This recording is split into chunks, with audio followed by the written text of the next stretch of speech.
Les larmes de la sirène.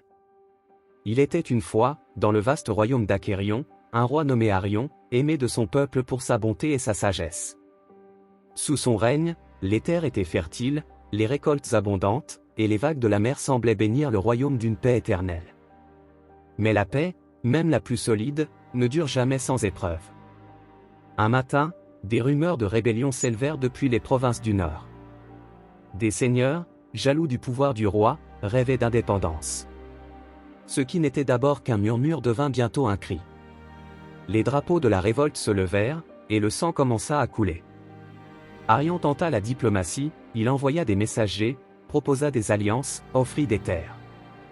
Mais la haine était déjà semée, nourrie par l'avidité et la peur. Alors, la guerre éclata. Les champs devinrent des cimetières, les villages furent brûlés, et les chants du matin furent remplacés par les cris de la douleur. Le roi, accablé, passait ses nuits à la fenêtre du palais, regardant la mer sombre et silencieuse.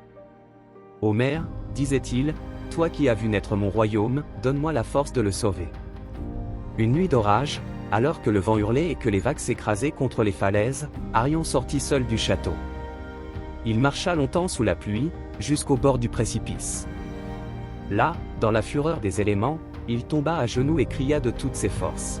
« Esprit de la mer, si vous m'entendez, aidez-moi à sauver mon peuple. » Le tonnerre gronda, la mer s'ouvrit.